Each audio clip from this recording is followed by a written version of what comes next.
Rồi có Friday cái nông khổ chúng là thế này nè. Friday một cái nó thôi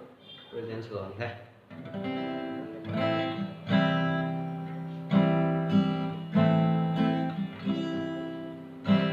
Hệ thân mây Giêsu cũng na na nụ lâu sầu mây tuôn rơi nắng ta cuối mây là giang su dạo chi mây u cầu nắng mây nôn người gần phà viên ra cả mây phù sau khi run run lâu na không lâu gần tê ai pa mây cây lâu thế adi rian raso akang rui ding nghe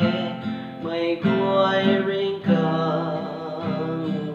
mây thấy lâu quay giang khâu rì đăng khâu cây lâu tu sầu quay giang khâu rì đăng khâu cây lâu tuang thế cây phâu Giêsu nàng cả ai nu mang khuôn kề nang ta thang lối thế sau khi run run lâu na không lâu khăn thế ai pa mây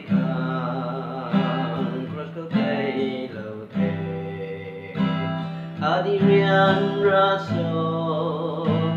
akang rui ding nghe mây quay ring cả mây thấy lâu không Giêsu hay ra quang man say kêu thề nắng thiên ra khang lâu mây nắng cùng đi bát mây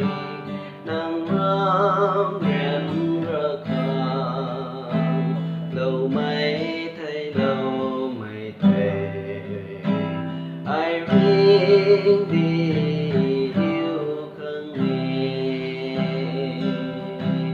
sau khi run run lâu na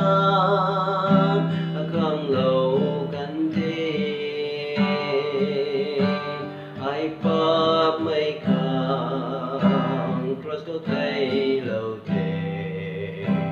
adi rian